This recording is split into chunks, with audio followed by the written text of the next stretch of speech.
नमस्कार मित्रों, मैं राघव अवस्थी आप सभी लोगों का डिसेंट स्टडी क्लासेस के यूट्यूब चैनल पर हार्दिक स्वागत करता हूं। आप इस क्लास में पढ़ते हैं repair and maintenance second subject को, जो कि पॉलिटेक्निक 6 सेमेस्टर के मेंटेनेंस ब्रांच का एक सब्जेक्ट है। इसे सिर्फ मेंटेनेंस ब्रांच वाले ही पढ़ते हैं।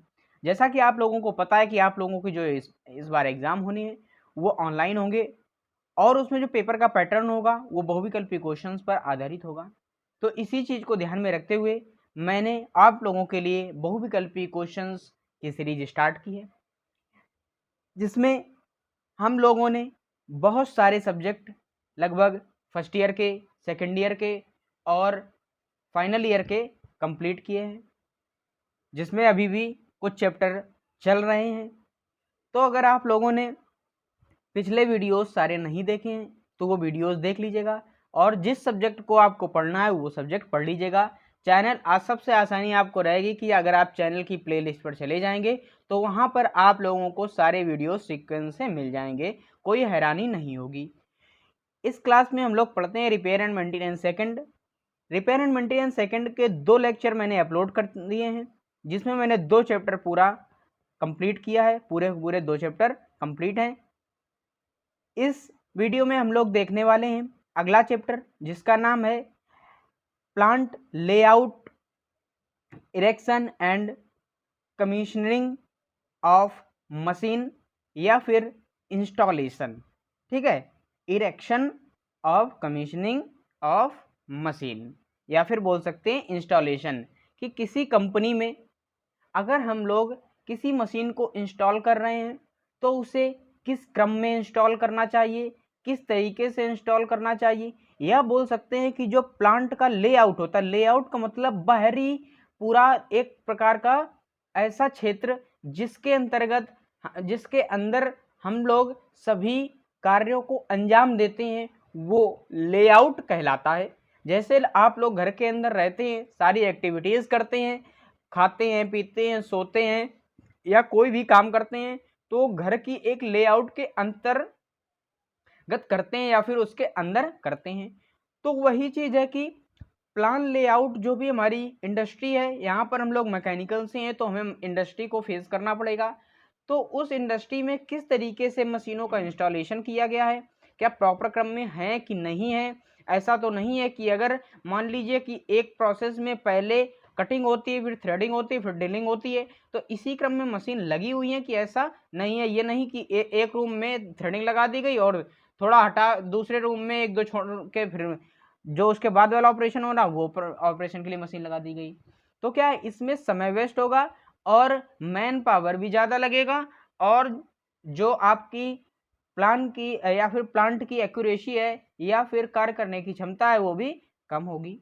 तो इन्हीं सारी चीज़ों को देखते हुए प्लान लेआउट या फिर बोल सकते हैं प्लांट लेआउट तैयार किया जाता है, कि किस तरीके से हमें सारी मशीन्स को इंस्टॉल करना है, कहाँ पर कौन सा रूम बनाना है, कहाँ पर एचओडी रूम बनाना है, कहाँ पर मैनेजर रूम बनाना है, कहाँ पर वर्कर रूम बनाना है, कहाँ पर रेस्ट रूम बनाना है। जो भी सारी चीज़ें एक कंपनी के अंतर्गत होनी चाहिए या उस कंपनी एक्ट में जो भी चीज़ें आती है वो सारी चीज़ें होनी चाहिए, तो उसके लिए हम लोग एक प्लान लेआउट तैयार करते हैं। तो इस चैप्टर में हम लोग इसी पर आधारित बहुविकल्पी क्वेश्चन देखेंगे। तो देखते हैं कि पहला क्वेश्चन क्या कह रहा है। पहला क्वेश्चन कह रहा है कि व्यवसायों या फैक्ट्रियों को स्थापित करने के लिए एक विशेष स्थान या साइट का चयन किया जाता है, जो कहलाता है विशेष साइट या फिर स्थान का पहले चयन करना ही क्या कहलाता है, प्लान लेआउट कहलाता है। कि अब आपको पहले पता होना चाहिए कि हमें कौन सी जगह पर इसे स्टेबल करना है या कौन सी जगह हम लोग खरीदें जो हमें सस्ती भी पड़े और वहाँ पर अगर हम लोग प्लांट डाल रहे हैं तो वो प्लांट अच्छे से चले भी और उसमें ज़्यादा कोई प्रॉब्लम्स ना आए। तो उसका प्लांट लेआउट देखते हैं। तो इसका सी नंबर ऑप्शन बिल्कुल करेक्ट हो जाएगा, आप लोग इसे नोट कर लीजिए। अब हम लोग देखते हैं अपना अगला क्वेश्चन। देखिए अगला क्वेश्चन क्या कह रहा है। अगला क्वेश्चन कह रहा है कि सॉरी पेन ले लेते हैं। हाँ, अगला क्वेश्चन कह रहा है कि एक आदर्श लोकेशन है जहां पर क्या है, आदर्श लोकेशन का मतलब किसी प्लांट के लिए अच्छी जगह जहां से उसे सारे जो भी कंपनी के लिए रिक्वायरमेंट वाले इक्विपमेंट होते हैं वो आसानी से मिल सकें, या फिर जो कंपनी में प्रोडक्ट बन रहा है वो मार्केट तक जाने में उसके रास्ते में कोई प्रॉब्लम ना आए, इस ऐसी जगह पर इसे बनाना चाहिए। अगर जैसे मान लीजिए कि कोई एक ऐसी कंपनी है जहां पर जिस कंपनी में पानी की अत्यधिक आवश्यकता पड़ती है, जैसे मान लीजिए एक थर्मल पावर कारपोरेशन ही है, थर्मल पावर प्लांट ही है, तो उसे में नदी, झील या किसी झरने के पास में स्टेबल करनी चाहिए या इंस्टॉल करनी चाहिए। क्यों? क्योंकि वहां पर पानी आसानी से और सस्ता मिल जाएगा। तो ये सारी चीजें देखी जाती हैं एक किसी फैक्ट्री या फिर किसी भी व्यवसाय को खोलने से पहले। आप लोग क्या है, एक छोटी सी परचून की दुकान ही खोलते हैं तो आप लोग ये देखते हैं कि ये बस्ती के पास में होनी चाहिए, या एक ऐसी जगह पे होनी चाहिए जहां पर ये अच्छे से चल सके, इसका कोई कंपटीटर हमें ना मिले। ठीक है, कहाँ पर हमारा मटेरियल जो है ज़्यादा बिकेगा, कौन सा मटेरियल बिकेगा, तो ये सारी चीज़ें आप लोग देखते हैं। तो अगर आप लोग एक लोकेशन को चूज करेंगे तो वहाँ पर कम जोखिम भी होना चाहिए। जोखिम का मतलब क्या है, आपके जो भी आप कार्य कर रहे हैं उसमें व्यवधान ना आए, तो जोखिम भी कम होना चाहिए। और जो दूसरा देखेंगे, लाभ अधिकतम। भाई कोई भी चीज स्टार्ट की जाती है, व्यवसाय या फिर फैक्ट्री डाली जाती है, वो लाभ के लिए ही डाली जाती है कि हम प्रोडक्ट को बनाएंगे, बेचेंगे, जिससे हमें लाभ होगा और हमें धनार्जन होगा या फिर धन की प्राप्ति होगी। तीसरा है न्यूनतम लागत। न्यूनतम लागत का मतलब क्या है, प्रोडक्ट से नहीं है, ये क्या है, अब जैसे आप लोग किसी मटेरियल को एक स्थान से दूसरे स्थान पर भेजते हैं, तो वो जो भी आपने इंस्टॉलेशन किया है वो ऐसी जगह पर या खराब सड़क के किनारे कर दिया है या फिर जंगल में कर दिया है जहां पर जाने के लिए हमें गाड़ियों की अत्यधिक आवश्यकता पड़ती है, या फिर बोल सकते हैं कि अगर गाड़ियां जाती हैं तो उनमें प्रॉब्लम आती है। तो ऐसी जगह पर भी नहीं होना चाहिए, जिससे क्या है, अगर ऐसी जगह पे होगी उसमें तो अधिकतम लागत लगेगी, तो अगर ये रोड के किनारे, सड़क के किनारे, हाईवे के किनारे होंगी तो इसमें न्यूनतम लागत भी लगेगी। तो ये सारी चीजें एक आदर्श लोकेशन को डिनोट करती हैं। अगर आदर्श लोकेशन है तो ये सारी चीजें उसमें होनी चाहिए या होंगी। तो इसका डी नंबर ऑप्शन बिल्कुल करेक्ट हो जाएगा। सभी आप लोग अच्छे से समझ गए होंगे। अब हम लोग देखते हैं अपना अगला क्वेश्चन। देखिए अगला क्वेश्चन क्या कह रहा है। अगला क्वेश्चन कह रहा है कि लोकेशन विश्लेषण प्रक्रिया है। लोकेशन विश्लेषण प्रक्रिया का मतलब क्या होता है ये समझ लेते हैं। एक ये जो लोकेशन गतिविधि विश्लेषण है, इसमें ये एक गतिशील विधि होती है। गतिशील विधि का मतलब क्या है कि प्रक्रिया ये चलायमान रहे, कि हाँ आगे अत्यधिक कोई भी हमारा प्रोडक्ट है वो चलता रहे लंबे समय तक के लिए, उसे हम लोग, उन प्रोसेस को हम लोग गतिशील कहते हैं। ऐसा नहीं है कि 4 दिन का ही देख लिया कि 4 दिन तक हमारा चल जाएगा, 5वें दिन बंद हो जाए, ऐसा नहीं है। लंबे समय तक 100 साल, 200 साल, 300 साल, जब आप लोग एक घर खरीदते हैं तो उसको भी देख लेते हैं कि ये कितने दिन चलेगा, जर्जर तो ज़्यादा नहीं है। तो उसी तरीके से अगर लोकेशन हम लोग विश्लेषण कर रहे हैं तो ये एक प्रकार का गतिशील या फिर लंबे समय का प्रोसेस होता है जो आगे तक चलता है। तो इसका आंसर बी नंबर बिल्कुल करेक्ट हो जाएगा। आप लोग इसे नोट कर लीजिए। अब हम लोग देखते हैं अपना अगला क्वेश्चन। देखिए अगला क्वेश्चन क्या कह रहा है। अगला क्वेश्चन कह रहा है एक उद्यम के लिए सर्वोत्तम साइडों का चयन करने के उद्देश्य से वैकल्पिक साइडों का चयन या फिर बोल सकते हैं विश्लेषण और तुलना करना कहलाता है। जो भी हम लोग तुलना करते हैं या फिर किसी साइट का मतलब जब सर्वोत्तम साइट जहां पर हमारी चल सके या बन सके, जिसमें हमें अधिक लाभ हो, और दूसरी साइटों से हम लोग क्यों तुलना करते हैं, क्योंकि वो साइट वहां पर चल रही है तो उसी तरीके की जगह होनी चाहिए। तो ये सारी चीजें आ जाती हैं लोकेशन विश्लेषण में। लोकेशन का मतलब जहां पर आपका प्लांट जो है वो इंस्टॉल आपको करना है। ठीक है, तो आप लोग ये भी समझ गए होंगे। इसका सी नंबर ऑप्शन बिल्कुल करेक्ट है। आप लोग इसे नोट कर लीजिए। अब हम लोग देख लेते हैं अपना अगला क्वेश्चन। देखिए अगला क्वेश्चन क्या कह रहा है। अगला क्वेश्चन कह रहा है कि लोकेशन विश्लेषण के अंतर्गत किया जाता है। लोकेशन विश्लेषण के अंतर्गत हम लोग क्या क्या करते हैं। देखिए ऑप्शन पहला है जनसंख्यीय विश्लेषण। जनसंख्यीय का मतलब क्या है कि आप जब कोई फैक्ट्री या फिर कोई व्यवसाय चालू कर रहे हैं तो ऐसी जगह पर करते हैं, अगर मान लीजिए कोई आपकी फैक्ट्री जो है वो हार्मफुल है लोगों के लिए, तो आप क्या करेंगे, उसमें भी जनसंख्या का विश्लेषण करेंगे कि यहाँ पर कम जनसंख्या हो, खाली स्थान हो, ऐसे स्थान पर लगाएंगे अगर आपकी फैक्ट्री जो है वो मानव के स्वास्थ्य के विपरीत है। अगर वो ऐसी कोई फैक्ट्री है कि वो मानवों के पास में होनी चाहिए या उनकी सुविधाओं के लिए बनी होती है, तो उसमें भी आप लोग जनसंख्या का विश्लेषण करेंगे कि यहाँ पर ज़्यादा से ज़्यादा जनसंख्या हो। ठीक है, तो ए नंबर भी बिल्कुल सही है। बी नंबर देख लेते हैं। बी नंबर क्या कह रहा है? व्यापार क्षेत्र विश्लेषण। व्यापार क्षेत्र का मतलब क्या है कि हम जो भी व्यापार अपना करेंगे इस क्षेत्र में वो चलेगा या नहीं चलेगा, या लोगों की उस चीज़ की डिमांड यहाँ पर है या नहीं है। तो ये भी बिल्कुल करेक्ट है। दूसरा, प्रतिस्पर्धी विश्लेषण। प्रतिस्पर्धी का मतलब क्या है? आपका जो कंपटीटर है, आपने जैसे मान लीजिए एक परचून की दुकान खोली, तो आप लोग वहाँ की सारी परचून की दुकान का विश्लेषण करेंगे कि कौन सी दुकान कैसी चल रही है और यहाँ पर हमारी दुकान चलेगी या नहीं चलेगी। तो क्या है, ये सारी चीज़ें प्रतिस्पर्धी विश्लेषण में आती हैं, ये भी आप लोग अच्छे से विश्लेषण करेंगे। तो इसका जो डी नंबर ऑप्शन है, उपरोक्त सभी बिल्कुल करेक्ट हो जाएगा। तो आप लोग इसे नोट कर लीजिए। अब हम लोग देख लेते हैं अपना अगला क्वेश्चन। देखिए अगला क्वेश्चन क्या कह रहा है। अगला क्वेश्चन कह रहा है कि सही लोकेशन का चयन क्षेत्र है। सही लोकेशन मतलब कि जहां पर हमारे व्यापार के लिए अधिक लाभ हो, हमें कम लागत लगानी पड़े, जनसंख्या ज़्यादा हो या जनसंख्या को नुकसान ना हो, ऐसा जो लोकेशन होता है उसे हम लोग सही लोकेशन कहते हैं। तो इसका जो पहला ऑप्शन है वो देखिए क्या है। पहला ऑप्शन है रॉ मटेरियल की उपलब्धता। रॉ मटेरियल क्या होता है? जिस मटेरियल से हम लोग उत्पाद को तैयार करते हैं। जैसे कि कोई अगर हम लोग ट्रैक्टर ही तैयार कर रहे हैं तो उसके लिए सारे पार्ट्स जो होंगे वो रॉ मटेरियल कहलाएंगे, या फिर बोल सकते हैं कि अलग अलग जो पार्ट आते हैं वो जब हम लोग असेंबल कर देते हैं तो फाइनल प्रोडक्ट होता है। और अगर वो पार्ट हमें बनाने हैं या फिर उसके लिए एक दूसरा पार्ट मतलब आयरन की सिल आ गई, उसे कट करके हमें पार्ट को तैयार करना है, तो उसे रॉ मटेरियल बोलते हैं। तो ऐसी जगह अगर सही लोकेशन है जहां से हम लोगों का रॉ मटेरियल आसानी से हमें प्राप्त हो जाए, तो वो लोकेशन जो कहलाएगी वो किसी भी उत्पाद फैक्ट्री के लिए अच्छी या फिर सुटेबल लोकेशन कहलाएगी। तो पहला ऑप्शन बिल्कुल सही है। दूसरा क्या है? परिवहन लागत। परिवहन लागत का मतलब क्या है कि हमारा जो भी मटेरियल एक स्थान से दूसरे स्थान पर जा रहा है तो उसके परिवहन में जो लागत आए वो कम आए, ऐसी जगह पर हमारा जो भी फैक्ट्री है वो होनी चाहिए। ये नहीं है कि जैसे अब मान लीजिए रेगिस्तान में हमें पानी भेजना है तो हम लोग फैक्ट्री को बिल्कुल उसके जस्ट अपोजिट साइड में लगा रहे हैं।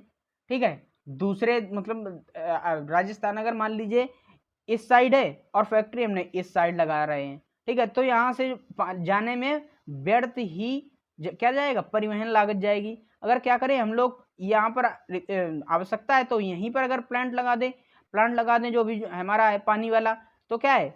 परिवहन लागत बच जाएगी। तो यही सब चीज़ें देखी जाती हैं। तो इसका बी नंबर भी ऑप्शन बिल्कुल करेक्ट है। तो ए भी दोनों करेक्ट है। अगला देख लेते हैं मौसम। मौसम भी सही होना चाहिए। क्यों सही होना चाहिए? कि जैसे आपने मान लीजिए एक पापड़ बनाने वाली कंपनी खोली, तो पापड़ बनाने वाली जो कंपनी होगी उसको क्या रिक्वायरमेंट होती है कि पापड़ सुखाने के लिए उसे प्रॉपर धूप चाहिए होती है, अच्छा वातावरण चाहिए होता है। तो अगर आप लोगों ने ऐसी जगह पर कंपनी डाल दी जहां पर धूप निकलती ही नहीं है, लगभग हमेशा वर्ष भर बारिश ही होती रहती है, तो वहां पर आप लोगों को अत्यधिक नुकसान देखने को मिलेगा। तो इसका जो डी नंबर ऑप्शन है वो बिल्कुल करेक्ट है। ये आप लोगों के लिए डी नंबर ऑप्शन सही है। और ये आप लोगों के लिए जो क्वेश्चन है ये बहुत ज़्यादा इंपॉर्टेंट भी है, इसे आप लोग नोट कर लीजिए। अब हम लोग देखते हैं अपना अगला क्वेश्चन। देखिए अगला क्वेश्चन क्या कह रहा है। अगला क्वेश्चन कह रहा है कि कारखानों की इमारत में सुविधाओं की व्यवस्था इस प्रकार करना कि सामग्री का प्रवाह तेज हो सके या है, इसे हम लोग क्या कहते हैं? इसे हम लोग लेआउट का सिद्धांत कहते हैं। ये क्या है? लेआउट के सिद्धांत के अंतर्गत यही सारी चीज़ें आती हैं कि जो हमारी कारखाने की इमारती सुविधाएं हैं, व्यवस्था हैं, वो सारी उसके लिए सामग्री जो है वो पास में ही उसका प्रवाह तेजी से हो सके, तो वो चीज़ पास में होनी चाहिए। और यही हमारा लेआउट का सिद्धांत कहलाता है। तो इसका ए नंबर ऑप्शन बिल्कुल करेक्ट हो जाएगा। आप लोग इसे नोट कर लीजिए। अब हम लोग देखते हैं अपना अगला क्वेश्चन। देखिए अगला क्वेश्चन क्या कह रहा है।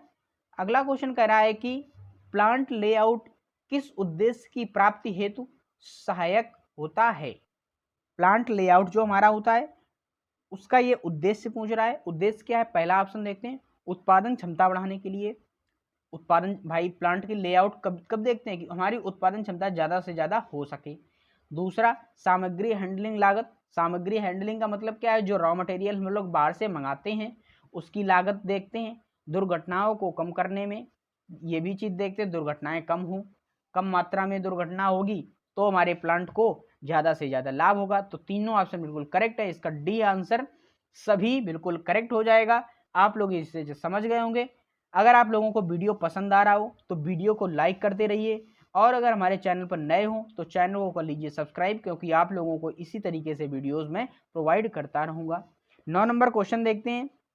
देखिए क्या कह रहा है कि प्लांट लेआउट का डिजाइन करते समय किन सिद्धांत का अनुसरण करना चाहिए। पहला लचीलेपन, दूसरा स्वतंत्रता, तीसरा स्पेस प्रयोग। तो ये सारे ऑप्शन सही हैं, डी इसका बिल्कुल करेक्ट है। तो अब समझ लेते हैं। फ्लेक्सिबल, लचीलापन, मतलब लचीलापन क्या है कि हमारा जो भी प्रोडक्ट तैयार हो रहा है या फिर जो भी हमारा प्लांट है उसमें अच्छी से अच्छी सुविधाएं हों, उसमें लचीलापन होना चाहिए। फ्लेक्सिबल का मतलब यही होता है सारी सुविधाएं अच्छी हों, लेबर वर्कर अच्छे हों, मशीनिंग पावर अच्छा हो, तो यही सब सारी चीज़ें लचीलेपन के अंतर्गत आती हैं। स्वतंत्रता का मतलब क्या है, ज़्यादा उस पर रुकावट नहीं होनी चाहिए, सरकार का जोर नहीं होना चाहिए, ये सारी चीज़ें रुकावट के अंतर्गत आती हैं। स्पेस प्रयोग, स्पेस प्रयोग का मतलब क्या है, जो भी हमारा स्थान है वो सारा का सारा प्रयोग में ही आए, व्यर्थ हम लोग उसे ना छोड़ें, या फिर ऐसा भी नहीं होना चाहिए कि हमें रिक्वायरमेंट है ज़्यादा जगह की और जगह हमें कम मिली है, तो ये भी नहीं होना चाहिए। तो इसका डी नंबर ऑप्शन सभी बिल्कुल करेक्ट हो जाएगा। आप लोग इसे नोट कर लीजिए। अब हम लोग देखते हैं अपना अगला क्वेश्चन। देखिए अगला क्वेश्चन क्या कह रहा है। अगला क्वेश्चन कह रहा है हम छोटे उद्योग को कितने प्रकार से वर्गीकृत कर सकते हैं। जो छोटा उद्योग होता है, कुटीर उद्योग बोल सकते हैं, वो हमारे 3 प्रकार के होते हैं। तो आप लोग इसे सीधे याद कर लीजिए। अब हम लोग देखते हैं अपना अगला क्वेश्चन। अगला क्वेश्चन देखिए क्या कह रहा है। अगला क्वेश्चन कह रहा है उत्पाद का लाइन लेआउट भाग है। लाइन लेआउट का मतलब क्या होता है कि जो भी हमारा उत्पाद हो रहा है, जैसे मान लीजिए यहाँ पर ड्रिलिंग होगी, यहाँ पर बोरिंग होगी, यहाँ पर थ्रेडिंग होगी, यहाँ पर नर्निंग होगी, यहाँ पर कटिंग होगी, तो ये सारी मशीनें क्या है एक सीक्वेंस में लगी हुई हैं, एक ही प्रवाह में ये प्रोग्राम चल पाएगा। ये नहीं कि पहले अगर मान लीजिए यहाँ पर आना है और फिर हमें कोई मशीन में प्रोसेस यहाँ करना है फिर यहाँ करना है, तो ऐसा नहीं होना चाहिए। जो भी प्रोसेस है वो लाइन से होने चाहिए, इसे ही हम लोग उत्पाद का लाइन लेआउट कहते हैं। तो जो ये होता है हमारा विनिर्माण इकाई होता है, ठीक है, विनिर्माण इकाई होता है। तो आप लोग इसे नोट कर लीजिए। अब हम लोग देखते हैं अपना अगला क्वेश्चन। देखिए अगला क्वेश्चन क्या कह रहा है। 12 नंबर क्वेश्चन कह रहा है कि विनिर्माण इकाई के आधार पर प्लांट लेआउट होते हैं। विनिर्माण मतलब जो मैन्युफैक्चरिंग होती है उसके आधार पर जो प्लांट लेआउट होते हैं वो line layout, process layout, group layout, सभी ये तीनों प्रकार के होते हैं। तो ये आप सीधे याद कर लीजिए, इसमें ज़्यादा समझना नहीं है, आप लोगों को मैं ये बता भी चुका हूँ। अब हम लोग देखते हैं अपना अगला क्वेश्चन। देखिए अगला क्वेश्चन क्या कह रहा है। अगला क्वेश्चन कह रहा है कि उत्पाद ए को बनाने हेतु प्लांट में निम्न प्रक्रिया होती है। Number 1 lathe, number 2 drill, number 3 grinding, number 3 painting. तो ये सारी चीज़ें क्या हैं, ये पहले क्या है लेथ मशीन पर प्रोग्राम किया जाता है, उसके बाद अगर ड्रिलिंग करनी ड्रिलिंग होगी, ड्रिलिंग के बाद में हम लोग ग्राइंडिंग करते हैं जो भी हमें पार्ट को रिमूव करना होता है, फिर उसके बाद में फाइनल में पेंट की जाती है। तो इसका जो और ये फिर आगे क्या है क्रमबद्ध प्रक्रिया इसकी पूछी गई, तो ये क्रमबद्ध प्रक्रिया को हम लोग क्या कहते हैं ये पूछा गया है। तो इसको हम लोग लाइन लेआउट बोलते हैं, ये एक लाइन में प्रोसेस चल रहा है, ठीक है। तो आप लोग इसे नोट कर लीजिए। अब हम लोग देख लेते हैं अपना अगला क्वेश्चन। देखिए अगला क्वेश्चन क्या कह रहा है। अगला क्वेश्चन कह रहा है कि एक उत्पाद के निर्माण हेतु ड्रिलिंग ऑपरेशन हेतु ड्रिलिंग ऑपरेशन, कटिंग ऑपरेशन हेतु कास्टिंग डिपार्टमेंट जाना पड़ता है। जो उदाहरण है ड्रिलिंग डिपार्टमेंट या फिर कास्टिंग ऑपरेशन हेतु जो हमारा कास्टिंग डिपार्टमेंट जाना पड़ता है, जो उदाहरण किसका है, ये हमारा जो उदाहरण है वो है प्रोसेस लेआउट का। ये सारे क्या है प्रोसेस होते हैं, ड्रिलिंग प्रोसेस होता है, कास्टिंग एक प्रोसेस है। अगर इनके लिए हमें इनके डिपार्टमेंट में जाना पड़ रहा है तो ये प्रोसेस लेआउट के अंतर्गत आता है। तो आप लोग इसे अच्छे से समझ गए होंगे। अब हम लोग देख लेते हैं अपना अगला क्वेश्चन। देखिए अगला क्वेश्चन क्या कह रहा है। अगला क्वेश्चन कह रहा है कि फंक्शन लेआउट कहाँ स्थापित होता है, जो हमारा फंक्शन होता है वो लेआउट जो बना जाता है वो कहाँ पर स्टेबल किया जाता है। तो पहला ऑप्शन है जहां मानक स्थापित ना हो, दूसरा है उत्पादकता की गुणवत्ता कम हो, तीसरा है प्रोडक्ट स्टाइल चेंज हो। तो इसका जो आंसर है वो डी नंबर सभी बिल्कुल करेक्ट हो जाएगा, ये सारे होते हैं। तो आप लोग इसे सीधे याद कर लीजिए। अब हम लोग देखते हैं अपना अगला क्वेश्चन। देखिए अगला क्वेश्चन क्या कह रहा है। अगला क्वेश्चन कह रहा है कि किस प्रकार का, सॉरी रुकिए एक सेकंड, हाँ अब देखते हैं, एक सेकंड, हाँ हो गया। किस प्रकार का लेआउट छोटे स्तर के उद्योगपति से संबंध नहीं रखता है। एक उद्योगपति क्या है, उद्योगपति जो उद्योग को चलाता है एक बड़े पैमाने पर, उससे वो जो होता है वो संबंध स्थापित नहीं रखता। ये जो प्रोसेस दिए गए हैं इनमें कौन सा है, वो है लोकेशन से। लोकेशन का उससे कोई संबंध नहीं होता है। जो भी उद्योगपति होता है उसको क्या है, जो प्रोडक्ट होगा वो उसे बनकर उसके पास में ही मिलेगा, तो उसे लोकेशन से कोई मतलब नहीं होता है। तो इसका जो बी नंबर ऑप्शन है वो बिल्कुल करेक्ट हो जाएगा। आप लोग इसे नोट कर लीजिए। अब हम लोग देखते हैं अपना अगला क्वेश्चन। देखिए अगला क्वेश्चन क्या कह रहा है। अगला क्वेश्चन कह रहा है कि एक स्थिर लोकेशन जहां सभी प्रकार के अवयव की व्यवस्था करनी पड़ती है तो वह कहलाता है, तो उसे हम लोग कहते हैं फिक्स्ड पोजीशन लेआउट। जो भी हमारा ये स्थिर लोकेशन होती है, ये नाम से ही क्लियर हो रहा है, स्थिर लोकेशन जहां सभी प्रकार के अवयव की व्यवस्था करनी पड़ती है तो वो कहलाता है। तो ये स्थिर पोजीशन के अंतर्गत होता है, उसमें वहीं पर उसे एक ही जगह पर सारी सुविधाएं देनी पड़ेंगी, तो उस लोकेशन को या फिर उस प्रकार के फैक्ट्री या फिर कंपनी को हम लोग फिक्स पोजीशन लेआउट कहते हैं। तो आप लोग इसे समझ गए होंगे। अब हम लोग देख लेते हैं अपना अगला क्वेश्चन। अगला क्वेश्चन देखिए क्या कह रहा है। अगला क्वेश्चन कह रहा है कि फुल सर्विस लेआउट आकार है का प्रकार है। जो भी हमारा फुल सर्विस लेआउट होता है वो प्रकार होता है, तो वो प्रकार हमारा होता है वो ट्रेडर्स का होता है, क्योंकि सर्विस जो दी जाती है वो ट्रेडिंग कंपनी से ही दी जाती है। माल यहाँ पर तैयार होने के बाद में आ जाता है, फिर यहीं से जो ट्रेडर्स होते हैं वो माल को सप्लाई करते हैं या फिर ग्राहक तक पहुँचाते हैं। ठीक है, तो आप लोग इसे अच्छे से समझ गए होंगे। अब हम लोग देख लेते हैं अपने अगला क्वेश्चन। देखिए अगला क्वेश्चन क्या कह रहा है। अगला क्वेश्चन कह रहा है कि नींव की आवश्यकता होती है। नींव मतलब जो हमारा फाउंडेशन होता है उसकी आवश्यकता होती है। तो जो नींव की आवश्यकता है वो ए नंबर ऑप्शन इसका बिल्कुल करेक्ट है। भार के स्थानांतरण में, किसके, भार के स्थानांतरण में। ठीक है, तो आप लोग इसे नोट कर लीजिए। अब हम लोग देखते हैं अपना अगला क्वेश्चन। ये 19 का ए नंबर है, बिल्कुल अच्छे से नोट कर लीजिए। अगर वीडियो आपको पसंद आ रहा हो तो वीडियो को लाइक करते रहिए।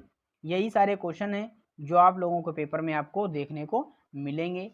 तो इसका जो 20 नंबर और आज का लास्ट क्वेश्चन है वो देख लेते हैं वो क्या है और ये क्या कह रहा है। कह रहा है फाउंडेशन न्यू के प्रकार होते हैं। फाउंडेशन न्यू के कौन कौन से प्रकार होते हैं, box type, block type, spring type. तो अगला ऑप्शन क्या है, सभी। तो ये सभी प्रकार की होती हैं, यही ऑप्शन इसका सही भी है। बॉक्स टाइप का मतलब क्या होता है, इस तरीके से बॉक्स बनाओ। फाउंडेशन न्यू का मतलब पहले मैं बता देता हूँ कि फाउंडेशन कोई भी इंस्टॉलेशन किया जाता है उसका जो नीचे का भाग होता है जिसे हम लोग ज़मीन में दबाते हैं उसे हम लोग फाउंडेशन न्यू कहते हैं। फाउंडेशन नट बोल्ट के द्वारा की जाती है। ये ब्लॉक टाइप का भी होता है, ब्लॉक बना होगा उस टाइप का भी, और स्प्रिंग टाइप भी होता है, इसमें स्प्रिंग भी लगी होती हैं। तो ये क्वेश्चन आप लोग अच्छे से सारे समझ गए होंगे। आशा करता हूँ आप लोगों को ये सारे क्वेश्चन बिल्कुल क्लियर हो गए होंगे, और ये भी आशा करता हूँ कि ये सारे क्वेश्चन आप लोगों ने नोट भी कर लिए होंगे। अगर आप लोगों ने नोट नहीं किए तो ये नोट जरूर कर लीजिएगा, क्योंकि पेपर में यही क्वेश्चंस आप लोगों को देखने को मिलेंगे जो कि आप लोगों को बहुत ज़्यादा हेल्प करने वाले हैं पेपर के पहले पढ़ने में। तो अगर आप लोगों को वीडियो पसंद आया हो, ये सारे क्वेश्चंस अच्छे से समझ में आए हो, तो वीडियो को कीजिए लाइक। और हमारे चैनल पर आप लोग आज पहली बार विजिट कर रहे हैं या पहली बार ये वीडियो देख रहे हैं तो हमारे चैनल को कर लीजिए सब्सक्राइब, क्योंकि आप लोगों को मैंने बहुत सारे वीडियोस प्रोवाइड कर भी दिए हैं और आगे इसी तरीके से करता रहूँगा। तो आप लोग हमारे चैनल को सब्सक्राइब कर लीजिए और आगे जॉब में किस तरीके से आपको जाना है, आपको क्या करना पड़ेगा, वो सारी इन्फॉर्मेशन भी इस चैनल पर मिलेंगी। ये चैनल आपके हित के लिए बना हुआ है, आप लोग इसे ज्वाइन कर लीजिए। इसमें आपको बहुत सारी सुविधाएं आगे चलकर देखने को मिलेंगी, या फिर आपके एक एक क्वेश्चन का जवाब भी इस पर अच्छे से आपको मिलेगा। ठीक है, तो मिलते हैं अगले वीडियो में, अगले चैप्टर के साथ में, अगले कुछ क्वेश्चंस के साथ में। तब तक के लिए जय हिंद, वंदे मातरम।